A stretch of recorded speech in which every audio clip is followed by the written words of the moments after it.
ಇನ್ನು ನಿಮ್ಮ ಖಾತೆ ವಿಚಾರಕ್ಕೆ ಬರೋದಾದರೆ ಸಾಕಷ್ಟು ನೀವು ಬಂದಮೇಲೆ ಬದಲಾವಣೆಗಳಾಗಿದೆ ಅಂತ ನಾನು ಕೂಡ ಕೇಳ್ಪಟ್ಟಿದ್ದೀನಿ. ಜೊತೆಗೆ ಈ ಶಕ್ತಿ ಯೋಜನೆ ಅನ್ನೋದು ಎಷ್ಟು ಮಟ್ಟಿಗೆ ನಿಮ್ಮ ಕೈ ಹಿಡಿದಿದೆ ಅಂತ ಅನಿಸ್ತಾ ಇದೆ ನೀವು ನೋಡಿದಾಗ? ನಿಜಕ್ಕೆ ಇದು ಜನರಿಗೋಸ್ಕರ ಅಂತ ನೀವು ಏನು ಬಂದ್ರಿ, ಬಟ್ ನಿಮ್ಗೆ ಅದೊಂದಷ್ಟು ಕಾಂಪ್ಲಿಕೇಶನ್ಗೂ ಕಾರಣ ಆಯಿತಾ? ಹಿಂದೆ ಇದ್ದಂಥ ಈ ಪ್ರಾಫಿಟ್ ಆ್ಯಂಡ್ ಲಾಸ್ ಅಥವಾ ಬ್ಯಾಲೆನ್ಸ್ ಶೀಟ್ ಅಂತ ಬಂದಾಗ ಅಥವಾ ಬ್ಯಾಲೆನ್ಸ್ ಶೀಟ್ ಅಂತ ಬಂದಾಗ ಆಮೇಲೆ ಬ್ಯಾಲೆನ್ಸ್ ಶೀಟ್ ಮೇಲೆ ಸಾರಿಗೆ ಇಲಾಖೆ ನಡೆಸೋಕ್ಕಾಗಲ್ಲ. ಈಗ ವಿದ್ಯಾ ಇಲಾಖೆ ಎಷ್ಟು ಸಾವಿರ ಕೋಟಿ ಖರ್ಚು ಮಾಡ್ತೀವಿ ನಾವು. ಓಕೆ, ಡೈರೆಕ್ಟಾಗಿ ನಮಗೆ ಬರದೇ ಇದ್ರೂ ಕೂಡ ಇಂಡೈರೆಕ್ಟಾಗಿ ಜನ ವಿದ್ಯಾವಂತರಾಗ್ತಾರೆ, ಡಾಕ್ಟರ್ಗಳಾಗ್ತಾರೆ, ಇಂಜಿನಿಯರ್ಗಳಾಗ್ತಾರೆ, ಸೈಂಟಿಸ್ಟ್ಗಳಾಗ್ತಾರೆ. ಅದನ್ನು ನಾವು ನೋಡಬೇಕು. ಆರೋಗ್ಯ ಇಲಾಖೆ ಸಾವಿರಾರು ಕೋಟಿ ಖರ್ಚು ಮಾಡ್ತೀವಿ, ಯಾಕೆ ಎಲ್ರಿಗೂ ಒಳ್ಳೆ ಆರೋಗ್ಯ ಇರಲಿ ಅಂತ. ಈಗ ವ್ಯವಸಾಯಕ್ಕೆ ಎಷ್ಟು ಸಾವಿರ ಕೋಟಿ ಸಬ್ಸಿಡಿ ಕೊಡ್ತೀವಿ ನಾವು, ಸಾವಿರಾರು ಕೋಟಿ ಕೊಡ್ತೀವಿ. ದೇಶ ಎಲ್ಲ ಸೇರಿದ್ರೆ ಲಕ್ಷಾಂತರ ಕೋಟಿ ಕೊಡ್ತಾರೆ. ಕೊಡದೇ ಇದ್ರೆ ಏನಾಗುತ್ತೆ, ಫುಡ್ ಕಮಾಡಿಟೀಸು ಬೆಲೆ ಜಾಸ್ತಿ ಆಗುತ್ತೆ. ಅದರಿಂದ ಆ ದೃಷ್ಟಿಯಿಂದ ಕೊಡ್ತಾರೆ. ಈಗ ನಮ್ಮ ಟ್ರಾನ್ಸ್ಪೋರ್ಟು ಕರ್ನಾಟಕ ಅಂತಲ್ಲ, ಇಡೀ ಪ್ರಪಂಚದಲ್ಲಿ ಎಲ್ಲನೂ ಹೋಗಿ ಲಾಭ ದೃಷ್ಟಿಯಿಂದ ಯಾರೂ ಕೂಡ ನಡೆಸೋಕ್ಕಾಗಲ್ಲ. ಲಾಭ ದೃಷ್ಟಿಯಿಂದ ನಡೆಸೋರು ಯಾರು ಪ್ರೈವೇಟ್ ಅವರು ಅಷ್ಟೇ. ಪ್ರೈವೇಟ್ ಇದ್ದಾರಲ್ಲ ಅವರು ಲಾಭ ಇದ್ದರೆ ಓಡಿಸ್ತಾರೆ, ಲಾಭ ಇಲ್ಲ ಅಂದರೆ ಅವರು ಓಡಿಸೋಕ್ಕಾಗಲ್ಲ. ನಾನೇ ಪ್ರೈವೇಟ್ ಆಪ್ರೇಟ್ ಆದರೂ ಕೂಡ ಲಾಭ ಇದ್ದರೆ ಮಾತ್ರ ಓಡಿಸ್ತೀನಿ, ಇಲ್ಲಾಂದರೆ ಓಡಿಸೋಕ್ಕಾಗಲ್ಲ. ಈಗ ಹಳ್ಳಿಗಳಿಂದ ಪಟ್ಟಣಕ್ಕೆ ಬರಬೇಕು, ಪಟ್ಟಣದಿಂದ ನಗರಕ್ಕೆ ಬರಬೇಕು, ನಗರದಿಂದ ಮಹಾನಗರಕ್ಕೆ ಬರಬೇಕು. ಜನ ಹಳ್ಳಿಗಳಲ್ಲಿ ಓಡಾಡಬೇಕಲ್ಲ ಜನ. ಎಲ್ಲ ನಮ್ಮ ಹತ್ರ 25,000 ಹಳ್ಳಿಗಳಿದೆ. 25,000 ಹಳ್ಳಿಗಳಲ್ಲಿ ಬಹುತೇಕ 95% ಮೇಲೆ ಅಂದರೆ 1.5 ಕಿಲೋಮೀಟ್ರ್ ಅಷ್ಟು ಹತ್ತಿರದಲ್ಲಿ ಬಸ್ಸು ಹೋದರೆ ಆ ಊರಿಗೆ ಬಸ್ ಇದೆ ಅಂತ ಕ್ಯಾಲ್ಕುಲೇಷನ್ ಮೊದಲಿದೆ ಮಾಡೋದು. ಅದರಿಂದ ಸಾರ್ವಜನಿಕರ ಅನುಕೂಲಕ್ಕೋಸ್ಕರ, ಶಾಲಾ ಮಕ್ಕಳ ಅನುಕೂಲಕ್ಕೋಸ್ಕರ 30% ಬಸ್ಸು ನಷ್ಟ ಆದರೂ ಕೂಡ ನಾವು ಓಡಿಸ್ತೀವಿ. ಇನ್ನು 30-35% ಬಸ್ಸು ನೋ ಪ್ರಾಫಿಟ್ ನೋ ಲಾಸಲ್ಲಿರುತ್ತೆ. ಅಂದರೆ 60-65% ಬಸ್ಸಸ್ಸು ನಮಗೆ ಲಾಭವೂ ಇಲ್ಲ, ನಷ್ಟವೂ ಆಗುತ್ತೆ. ನಾವು ಓಡಿಸ್ತೀವಿ. ಪ್ರೈವೇಟ್ ಆಪ್ರೇಟರ್ಸ್ ಆದರೆ ಯಾಕೆ ಓಡಿಸ್ತಾರೆ? ಇದು ನಮ್ಮಲ್ಲೇ ಅಲ್ಲ, ಅತಿ ಹೆಚ್ಚು ಬಸ್ಸುಗಳಿರ್ತಕ್ಕಂಥದ್ದು ನಮ್ಮ ಕರ್ನಾಟಕದಲ್ಲೇ 26,000. ಅದು ಬಿಟ್ಟರೆ ಮಹಾರಾಷ್ಟ್ರ ನಮಗಿಂತಲೂ ಪಾಪ್ಯುಲೇಷನ್ ಜಾಸ್ತಿ ಇದೆ, 25,000. ಗುಜರಾತು ನಮ್ಮಷ್ಟೇ ಪಾಪ್ಯುಲೇಷನ್ನು, ಬರೀ 8,000 ಬಸ್ ಇದೆ ಅವರಿಗೆ. UP 20 ಕೋಟಿ ಜನ ಇದ್ದಾರೆ, ಅವ್ರ ಹತ್ರ 10-15,000 ಬಸ್ಸು ಇಲ್ಲ ಅವ್ರ ಹತ್ರ. ಇರೋದರಲ್ಲಿ ನಮ್ಮಲ್ಲಿ ನಾನೇ ಅಂತಲ್ಲ, ಭಾಳ ವರ್ಷಗಳಿಂದ ಕೂಡ ಈ ಟ್ರಾನ್ಸ್ಪೋರ್ಟ್ ಬಗ್ಗೆ ಹೆಚ್ಚು ಆದ್ಯತೆಯನ್ನು ಎಲ್ಲ ಸರ್ಕಾರಗಳು ಕೂಡ ಕೊಟ್ಕೊಂಡ್ಬಂದಿದ್ರಿಂದ ಇವತ್ತು ಸ್ವಲ್ಪ ತೊಂದರೆಯಲ್ಲಿರ್ಬೋದು ನಾವು. ತೊಂದರೆಯಲ್ಲಿರೋದಕ್ಕೆ ಕಾರಣ ಏನು ಅಂದರೆ, ಹಿಂದೆ ನಾನಾ ಕಾರಣಗಳಿಂದ ಈ ಕರೋನಾ ಅದು ಇದು ಬಂದಂಥ ಸಂದರ್ಭದಲ್ಲಿ ಆಗಿನ ಸರ್ಕಾರ ಬೆಂಬಲನೂ ಕೊಟ್ಟರು, ಇಲ್ಲ ಅಂತ ಹೇಳಿದ್ರೆ ತಪ್ಪಾಗುತ್ತೆ. ಆಗ ಸ್ವಲ್ಪ ಸಾಲ ಉಳ್ಕೊಳ್ತು. ಹಿಂದೆ ನಾನು 2017ರಲ್ಲಿ ಇಲಾಖೆ ಬಿಟ್ಟಾಗ ಸಾಲದ ಪ್ರಶ್ನೆ ಇಲ್ಲ. ಇದರ ರೊಟೀನಾಗಿ ಬಸ್ಸಸ್ಗೆ ಲೋನ್ ತೊಗೊಂಡಿರ್ತೀವಲ್ಲ, ಅಷ್ಟು ರೋಟೀನಾಗಿ ಇದ್ದಿದ್ದು ಬಿಟ್ಟರೆ ಹೊರೆ ಅಂತೂ ಇರಲಿಲ್ಲ ಆಗ. ಈಗ ಅವರು ಸ್ವಲ್ಪ ಹೊರೆ ಬಿಟ್ಟೋದ್ರು. ಆಮೇಲೆ ನಮಗೇನಾಗಿದೆ, ಈ ಶಕ್ತಿ ಕಾರ್ಯಕ್ರಮ ಇದುವರೆಗೂ ಕೂಡ 17,000 ಕೋಟಿಗಿಂತಲೂ ಹೆಚ್ಚು ಸರ್ಕಾರ ಶಕ್ತಿ ಇದಕ್ಕೆ ಕೊಟ್ಟಿದೆ. ಮತ್ತು ಹಿಂದೆ ನಾನಾ ಕಾರಣದಿಂದ ಅವರು ಬಸ್ಸಸ್ಸು ತಗೊಂಡಿರಲಿಲ್ಲ. ಹಿಂದಿನ BJP ಸರ್ಕಾರ 19ರಿಂದ 23ವರೆಗೂ ನಾವೀಗ 7,800 ಬಸ್ಸು ತೊಗೊಂಡಿದ್ದೀವಿ. ಓಕೆ, ರಿಕ್ರೂಟ್ಮೆಂಟು ಮಾಡಿರಲಿಲ್ಲ. ಹಿಂದೆ ನಾನು ಇದೇ ಇಲಾಖೆ ಮಿನಿಸ್ಟರ್ ಆಗಿದ್ದಾಗ ಲಾಸ್ಟ್ ರಿಕ್ರೂಟ್ಮೆಂಟ್ ಆಗಿದ್ದು. ನಾವು 9,000 ಜನ ರಿಕ್ರೂಟ್ಮೆಂಟ್ ಮಾಡಿದ್ವಿ.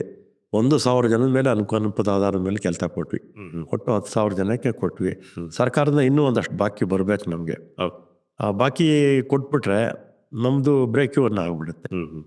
ಆಮೇಲೆ ಇದರ ಮಧ್ಯಲ್ಲೂ ನಮಗೆ ಕಷ್ಟ ಇದ್ದಾಗ 2,000 ಕೋಟಿ ಅಷ್ಟು ನಮಗೆ ಸರ್ಕಾರನೇ ಸಾಲ ಕೊಡಿಸಿದ್ದಾರೆ ನಮಗೆ. ಅದನ್ನು ತೀರಿಸೋ ಸರ್ಕಾರ ಅವರೇ ತೀರಿಸ್ತಾರೆ, ಲೋನ್ ತೀರಿಸ್ತಾರೆ. ಮತ್ತು ಫ್ಲೀಟು ಇದಕ್ಕೆ ಎಕ್ಸಂಪ್ಷನ್ಸು 1,400 ಕೋಟಿ ಅಷ್ಟು 2 ವರ್ಷದಲ್ಲಿ ಕೊಟ್ಟಿದ್ದಾರೆ. ನೋಡೋಣ ಈ ಸರಿ ಬಡ್ಜೆಟಲ್ಲಿ ಏನಾಗುತ್ತೆ ನೋಡೋಣ. ಓಕೆ, ರಾಮಲಿಂಗಾರೆಡ್ಡಿ ಅವರು ಟ್ವಿಟರ್ ಎಷ್ಟು ಫಾಲೋ ಮಾಡ್ತೀರಾ ಅಂತ? ಟ್ವಿಟ್ಟರು ನಾನೇ ಹ್ಯಾಂಡಲ್ ಮಾಡ್ತೀನಿ. ಅಲ್ಲ, ಬೇರೆ ಟ್ವೀಟ್ಗಳನ್ನ ರೆಗ್ಯುಲರ್ ಫಾಲೋ ಮಾಡ್ತೀರಾ? ವಾಟ್ಸಪ್ ಮಾಡ್ತೀನಿ. ಓಕೆ, ವಾಟ್ಸಪ್ ನಮ್ಮ ಕಾನ್ಸ್ಟೆನ್ಸಿಲಿ ಏನೇನಾಗುತ್ತೆ, ನಮ್ಮ ಇಲಾಖೆಯಲ್ಲಿ ಏನೇನಾಗುತ್ತೆ ಅದು ಯೂಟ್ಯೂಬ್ಗೂ ಹಾಕ್ತೀವಿ. ಆಮೇಲೆ ನಂದೇ ಹತ್ತಿರ ಒಂದು 30-35 ಗ್ರೂಪ್ಸ್ ಇದೆ. ಓಕೆ, ಎಲ್ಲ ಕಡೆ ಹಾಕ್ತೀವಿ. ಓಕೆ, ನಾನು ಏನಕ್ಕೆ ಕೇಳಿದೆ ಅಂತಂದರೆ, ಮೋಹನ್ ದಾಸ್ ಪೈ ಅವರೊಂದು ಟ್ವೀಟ್ ಮಾಡಿದರು ರೀಸೆಂಟ್ಲಿ. ಕಂಡೀಷನ್ಸ್ ಬಸ್ಗಳದ್ದು ಅಂದರೆ ಇಷ್ಟು ಬೇಕು ರಿಕ್ರೂಟ್ಮೆಂಟ್, ಆದರೆ ಅಷ್ಟು ಆಗ್ತಾ ಇಲ್ಲ, 10,000 ಬೇಕು ಅಂತ. ಸೊ ಇಂಥ ಟ್ವೀಟ್ಗಳು ಬಂದಾಗ ನಿಮ್ಮ ರಿಯಾಕ್ಷನ್ ಹೇಗಿರುತ್ತೆ? ಅವ್ರು ಹೇಳೋದಂಥದ್ದು ಸತ್ಯಾಂಶ ಎಷ್ಟಿದೆ ಅಂತ? ಈಗ ಇನ್ನೊಂದು ಆ, ನಾವು ನಷ್ಟ ಆದರೆ ಓಡಿಸ್ತೀವಿ. ನಾವು 30% ಬಸ್ಸು ನಷ್ಟ ಆದರೂ ನಾವು ಓಡಿಸ್ತೀವಿ. ಇನ್ನು 35% ನೋ ಲಾಸ್ ನೋ ಪ್ರಾಫಿಟ್ ಓಡಿಸ್ತೀವಿ. ಪ್ರೈವೇಟ್ ಆಪ್ರೇಟರ್ಸ್ ಬಂದರು ಅಂತ ಇಟ್ಕೊಳ್ಳೋಣ, ಅವ್ರು ನಷ್ಟ ಇದ್ದರೆ ಆದರೆ ಓಡಿಸ್ತಾರ? ಓಡಿಸಲ್ಲ. ಓಕೆ. ಅದನ್ನು ಅವ್ರು ಟ್ವೀಟ್ ಮಾಡ್ತಾರೆ, ಪಾಸಿಟಿವಾಗಿ ತಗೋಬೇಕಷ್ಟೆ. ಪಾಸಿಟಿವಾಗಿ ಯಾರೇ ಟೀಕೆ ಮಾಡಲಿ ಪಾಸಿಟಿವಾಗಿ ತಗೊಳ್ಳೋಣ. ಅವರು ಟ್ವೀಟು ನಮ್ಗೆ ಅನುಕೂಲ ಆಗೋಂಗಿದ್ರೆ ತಪ್ಪೇನಿಲ್ಲ ಅದರಲ್ಲಿ. ಓಕೆ. ಇತ್ತೀಚೆಗೆ ಇವಿ ಬಸ್ಗಳ ಬಗ್ಗೆ ಕೂಡ ನೀವು ಕೇಂದ್ರ ಸರ್ಕಾರಕ್ಕೆ ಪತ್ರ ಬರೆದಿದ್ದೀರಿ. ಬದಲಿದ್ದೀನಿ. ಇವಿ ಬಸ್ಗಳದ್ದು ಏನು ಸಮಸ್ಯೆ? ಸಾಕಷ್ಟು ಆಕ್ಸಿಡೆಂಟ್ಗಳು ಆಗ್ತಿದೆ. ಟ್ರೈನ್ಡ್ ಆದಂಥ ಇವಿ ಡ್ರೈವರ್ಸ್ಗಳನ್ನ ಅಲ್ಲಿ ಹಾಕಲಾಗ್ತಿದೆಯಾ ಕೆಲಸಕ್ಕೆ? ಹೇಗೆ? ಒಟ್ಟು 1700 ಚಿಲ್ಲರೆ ಬಸ್ಸಸ್ ಇದೆ. ಓಕೆ. ಅದರಲ್ಲಿ ನಮ್ಮದು ಒಂದಷ್ಟಿದೆ. ನಮ್ಮದು ಅಂದರೆ ಅವ್ರಿಗೆ ಸಬ್ಸಿಡಿ ಕೊಡ್ತೀವಿ. ಕೇಂದ್ರ ಸರ್ಕಾರ ಹಿಂದೆ UPA ಸರ್ಕಾರ ಇದ್ದಾಗ ಆಗ 20 ಲಕ್ಷ ಇತ್ತು ಒಂದು ಬಸ್ಸು, ಡೀಸೆಲ್ ಬಸ್ಸು. 5 ಲಕ್ಷ ಸಂಸ್ಥೆ ಕಟ್ಟಿದರೆ ವಾಯುವ್ಯ ಕರ್ನಾಟಕ, ಕಲ್ಯಾಣ ಕರ್ನಾಟಕ, KSRTC 5 ಲಕ್ಷ ರಾಜ್ಯ ಸರ್ಕಾರ ಕೊಡೋದು, 10 ಲಕ್ಷ ಕೇಂದ್ರ ಸರ್ಕಾರ ಕೊಡೋದು. 50% ಅಂದರೆ 75% ಸಬ್ಸಿಡಿನೇ ಸಿಕ್ಕೋಗೋದು ನಮಗೆ. ಅರ್ಬನ್ಗೆ ಬೆಂಗಳೂರು BMTCಗೆ 25% ಸಬ್ಸಿಡಿ ರಾಜ್ಯ ಸರ್ಕಾರ, 25% ಕೇಂದ್ರ ಸರ್ಕಾರ, 50% ಸಂಸ್ಥೆ ಹಾಕ್ಕೊಂಡ್ರೆ ಬಸ್ಸುಗಳು ಸಿಗೋದು. ಅವಾಗ ನಮಗೆ ಅಂತಲ್ಲ, ಧರ್ಮ ಸ್ಕೀಮಲ್ಲಿ ದೇಶದ ಎಲ್ಲ ಭಾಗದಲ್ಲಿ ಯಾರು ನಗರದಲ್ಲಿ ಕೇಳ್ತಾರೆ ಅವ್ರಿಗೆಲ್ಲ ಕೂಡ ಕೊಡ್ತಾಯಿದ್ರು. ಈಗ BJP ಸರ್ಕಾರ ಬಂದಮೇಲೆ ಕೇಂದ್ರದಲ್ಲಿ ಪಾಲಿಸಿ ಚೇಂಜ್ ಮಾಡಿದ್ದಾರೆ. ಅವ್ರೇನು ಮಾಡಿದ್ರೆ EV ಬಸ್ಸಸ್ ಬರಬೇಕು ಅಂತೇಳಿ. EV ಬಸ್ ಬರಲಿ, ಏನು ಬೇಡ ಅಂತ ಹೇಳಿದ. ಯಾಕಂದರೆ ಪೊಲ್ಯೂಷನ್ನು ಜಾಸ್ತಿ ಆಗ್ತಾಯಿದೆ, ಕಂಟ್ರೋಲ್ ಆಗಬೇಕಾದ್ರೆ EV ಬಸ್ಸಸ್ ಬರಬೇಕು. ಅಥವಾ ಗ್ಯಾಸು CNG ಬಸ್ಸಸ್ಸು ಬರಬೇಕು. ಈಗ ಹೈಲ ಸ್ಕೂಟರ್ಸ್ ಬಂದಿದೆ, ಆಟೋ ಬಂದಿದೆ, ಸೈಕಲ್ ಮೋಟರ್ಸು, ಬೇರೆ ಬೇರೆ ಸೈಕಲ್ ಮೋಟರ್ಸ್ ಇಲ್ಲ ಅನಿಸುತ್ತೆ, ಬಸ್ಸಸ್ಸು ಕೂಡ ಬಂದಿದೆ. CNG ಬಂದಿದೆ, ಈಗ ಬಂದಿದೆ. ಪೊಲ್ಯೂಷನ್ನು ಇನ್ನೊಂದು 15-20 ವರ್ಷದಲ್ಲಿ ಪ್ರಪಂಚದಲ್ಲಿ ಈ ಪೊಲ್ಯೂಷನ್ನು ತೀರಾ ಕಡಿಮೆ ಆಗುತ್ತೆ. ಯಾಕೆಂದರೆ ಪ್ರಪಂಚದ ಎಲ್ಲ ಭಾಗದಲ್ಲೂ ಕೂಡ EV ಬಸ್ಸಸ್ಸು CNG ಉಪಯೋಗಕ್ಕೆ ಪ್ರಾರಂಭ ಈಗ ಆಗಿರೋದು. ಅದು ಬೆಳೆಯುತ್ತೆ, ಇನ್ನು ಬೆಳೆಯುತ್ತೆ. ಈ ನಮಗೇನಾಯಿತು, ಆಗ ಟೆಂಡರ್ ಕರೀತಾರೆ. ಟೆಂಡರ್ ಕರೆದು GCC ಮಾಡಲ್ ಅಂತ, ಗ್ರಾಸ್ ಕಾಸ್ಟ್ ಕಾಂಟ್ರಾಕ್ಟ್ ಅಂತ, ಇದು ಮ್ಯಾನುಫ್ಯಾಕ್ಚರರ್ಸ್ ಅದರಲ್ಲಿ ಭಾಗವಹಿಸಬೇಕು. ಟಾಟಾ ಈ ಥರ ಸಂಸ್ಥೆಗಳು, ಲೇಲ್ಯಾಂಡ್ ಈ ಥರ ಸಂಸ್ಥೆಗಳು ಭಾಗವಹಿಸ್ತಾರೆ. ಭಾಗವಹಿಸಿ ಅವ್ರಿಗೆ ಸಬ್ಸಿಡಿ ಕೊಡ್ತಾರೆ. ಅವ್ರಿಗೆ 40,000 35,000 ಸಬ್ಸಿಡಿ ಕೊಟ್ಟರು. ಉಳಿದಿರ್ತಕ್ಕಂಥದ್ದು ಕಂಪ್ನೀಸ್ ಹಾಕ್ಕೊಳ್ತಾರೆ. ನಾವು ಬಾಡಿಗೆಗೆ ತಗೋಬೇಕು ಅವ್ರ ಹತ್ರ. ಬಾಡಿಗೆ ಆಪ್ರೇಟರ್ಸು ಪ್ರೈವೇಟ್ ಅವರೇ. ನಮ್ಮಲ್ಲೀಗ 4 ಇದೆ. ಲೇಲ್ಯಾಂಡ್ ಅವ್ರದ್ದು 2, ಓಮ್ 1, ಇನ್ನೊಂದು ಯಾವುದು, 4 ಸಂಸ್ಥೆಗಳು ನಮ್ಮಲ್ಲಿ 1700 ಬಸ್ಸಸ್ಸು ನಡೀತಾ ಇದೆ. ಸ್ವಲ್ಪ ಆಕ್ಸಿಡೆಂಟ್ಸು ಆಗ್ತಾಯಿತ್ತು. ಆಮೇಲೆ ಪರ್ಫಾರ್ಮೆನ್ಸು ಅಷ್ಟು ಸರಿಯಾಗಿ ಸಮರ್ಪಕವಾಗಿಲ್ಲ. ಕಾರಣ ಏನೆಂದರೆ 1700 ಬಸ್ಸಸ್ಸಲ್ಲಿ 2.5 ವರ್ಷದಲ್ಲಿ 14,000 ಬ್ರೇಕ್ ಡೌನ್ಸ್ ಆಯಿತು. ಓಕೆ. ಆ 14,000ದಲ್ಲಿ 12,000 ಬ್ರೇಕ್ ಡೌನ್ಸು ಬ್ಯಾಟ್ರಿಯಿಂದ. ಅಂದರೆ ನಿಗದಿತ ಒಂದು ಅವರ್ಸ್ ಅಂತಿರುತ್ತಲ್ಲ, ಕಿಲೋಮೀಟರ್ಸು 200 ಕಿಲೋಮೀಟ್ರು, 180 ಅಥವಾ 250 ಓಡಬೇಕು ಅಂತ ಟಾರ್ಗೆಟ್ ಇರುತ್ತೆ. ಅಷ್ಟು ಓಡ್ತಾನೆ ಇರಲಿಲ್ಲ. 2-3 ಅವರ್ಸ್ ಮುಂಚೆನೇ ವಾಪಸ್ ಬಂದ್ಬಿಡೋರು ಬ್ಯಾಟ್ರಿ ಡೌನ್ ಆಗಿ. ಸಹಜವಾಗಿ ಏನಾಗುತ್ತೆ, ನಮಗೆಲ್ಲ ಅಷ್ಟು ಮಧ್ಯದಲ್ಲಿ ಬಸ್ಸಸ್ ಕ್ಯಾನ್ಸಲ್ ಆಗ್ತದೆ, ಶೆಡ್ಯೂಲ್ಸ್ ಎಲ್ಲ ನಮ್ಮದೆಲ್ಲ ಕ್ಯಾನ್ಸಲ್ ಆಗುತ್ತೆ. ಆಮೇಲೆ 2,000 ಮೆಕ್ಯಾನಿಕಲ್ಲಿದ್ದ.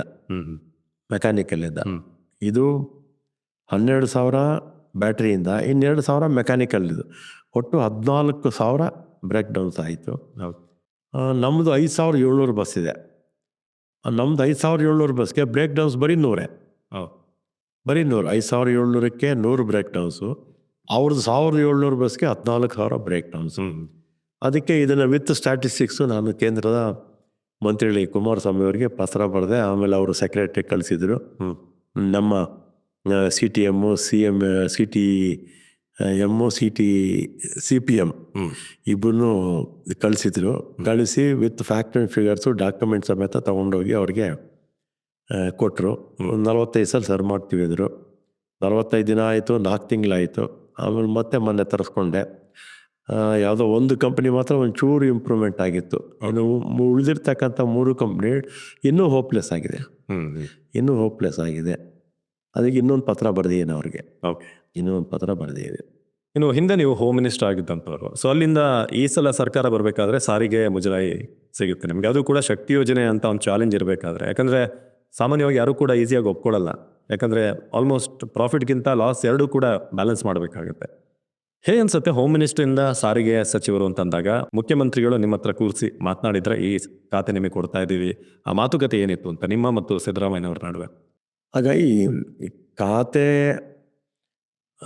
ನಾನು ಫಸ್ಟು ಚೀಫ್ ಮಿನಿಸ್ಟರ್ ಆಗಿದ್ದು ವೀರಪ್ಪ ಮೊಯ್ಲಿಯವ್ರ ಕಾಲದಲ್ಲಿ. ಹಾಂ, ಆಗ ಇದಾಗಿದ್ದೆ, large and medium scale industries minister, APMC, ರಾಜ್ಯ ಹಣಕಾಸು, ಒಂದು 4 ಪಾರ್ಟ್ ನಮಗೆ ಕೊಟ್ಟಿದ್ರು. ಓಕೆ. ಆಗಲೂ ಏನು ಕೇಳಲಿಲ್ಲ ಮೊಯ್ಲಿಯವ್ರಿಗೆ. ಆಮೇಲೆ ಧರ್ಮಸಿಂಗ್ ಅವ್ರ ಕಾಲದಲ್ಲೂ ಕೂಡ SM ಕೃಷ್ಣ ಅವ್ರನ್ನ ನಾನು ಹೋಗಿ ಅವ್ರನ್ನ ಮಿನಿಸ್ಟರ್ ಮಾಡಿ ಅಂತ ಕೇಳಲಿಲ್ಲ. ನಮ್ಮ ಕ್ಯಾನ್ವಾಸ್ ಬಂದಾಗಲೇ ಭಾಷಣದಲ್ಲಿ ರಾಮಲಿಂಗದವ್ರಿಗೆ ಮಿನಿಸ್ಟರ್ ಮಾಡ್ತೀನಿ ಅಂತ ಹೇಳಿದರು. ಧರ್ಮಸಿಂಗ್ ಅವರು ನಮ್ಗೆ ಇನ್ನೂ ಭಾಳ ಆತ್ಮೀಯ ಹೇಳಿದ್ರಲ್ಲ, ನಾವು ಕೇಳೋ ಇದೇ ಇಲ್ಲ. ಅವರಾಗ ಅವರೇ ನೀನು ಸುಮ್ಮನೆ ಏನಕ್ಕೋ ಫೋನ್ ಮಾಡಿದ್ರೆ ನೀನು ಸೇರಿಸ್ಕೊಂಡಿದ್ದೀನಿ ಅಂತ ಹೇಳಿ. ಆಮೇಲೆ ಹೋದ್ಸಲಿ ಸಿದ್ದರಾಮಯ್ಯ ಅವರು ಫಸ್ಟ್ ಟೈಮ್ ಚೀಫ್ ಮಿನಿಸ್ಟರ್ ಆಗಿದ್ದ, ನನ್ನ ಬಗ್ಗೆ ಯಾರೋ ಲೋಕಾಯುಕ್ತಕ್ಕೆ ಏನೋ ಕೇಸ್ ಇದೆ ಹಾಗೆ ಹೀಗೆ ಇದೆ ಅಂತೇಳಿ ಪಿಟಿಷನ್ ಹೇಳ್ಕೊಟ್ಬಿಟ್ಟಿದ್ರು ಅಲ್ಲಿ ಡೆಲ್ಲಿನಲ್ಲೆಲ್ಲ. ಅದನ್ನು ಕ್ಲಾರಿಫಿಕೇಷನ್ ಹೇಳಿದೆ, ನನ್ನ ಮೇಲೆ ಆ ಥರದ್ದು ಯಾವುದೋ ಕೇಸ್ ಇಲ್ಲ, ಯಾರೋ ಸುಳ್ಳು ಇದೆಲ್ಲ ಕೊಟ್ಟಿದ್ದಾರೆ ಅಂತ ಹೋಗಿ ಹೇಳಿ ಬಂದೆ ಅಷ್ಟೇ ಅವ್ರಿಗೆ. ಅಷ್ಟು ಬಿಟ್ಟರೆ ಈ ಸಲಿನೂ ನಾವೇನು ಕೇಳಿಲ್ಲ, ಸಹಜವಾಗಿ ಸೀನಿಯಾರಿಟಿ ಇತ್ತಲ್ಲ ಕೊಡ್ತಾರೆ ಅಂತೇಳಿ. ಆಮೇಲೆ ಪೋರ್ಟ್ಫೋಲಿಯೋಗಳು ಇಂಥದ್ದು ಬೇಕು ಅಂತ ನಾನು ಯಾವ ಚೀಫ್ ಮಿನಿಸ್ಟರ್ ಥರನೂ ಕೇಳಿಲ್ಲ.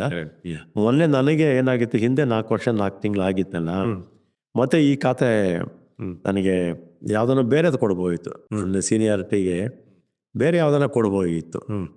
ಇದು 4 ವರ್ಷ 4 ತಿಂಗಳು ಇದೇ ಇಲಾಖೆಯಲ್ಲಿ ಇದ್ದಿದ್ದೆ, ಅದರಿಂದ ಬೇಡ ಅಂತ ನಾನು ಹೇಳಿದೆ. ಓಕೆ. ಸೊ ಯಾವತ್ತಾದರೂ ಅನಿಸಿದ್ಯಾ ರಾಜಕೀಯದಲ್ಲಿ ತುಂಬ ನಿಷ್ಠುರವಾಗಿರಬೇಕು, ನನ್ನಂತವನಿಗೆ ರಾಜಕೀಯ ಅಲ್ಲ ಅಂತ ಯಾವತ್ತಾದ್ರೂ ಅನಿಸಿದ ಮೊಮೆಂಟ್ ಇದೆಯಾ ಸರ್ ಇಷ್ಟು ವರ್ಷಗಳಲ್ಲಿ? ಯಾವುದಾದ್ರೂ ಒಂದು ಕ್ಷಣ? ಈ ರಾಜಕೀಯಕ್ಕೆ ಏನಾಗುತ್ತೆ,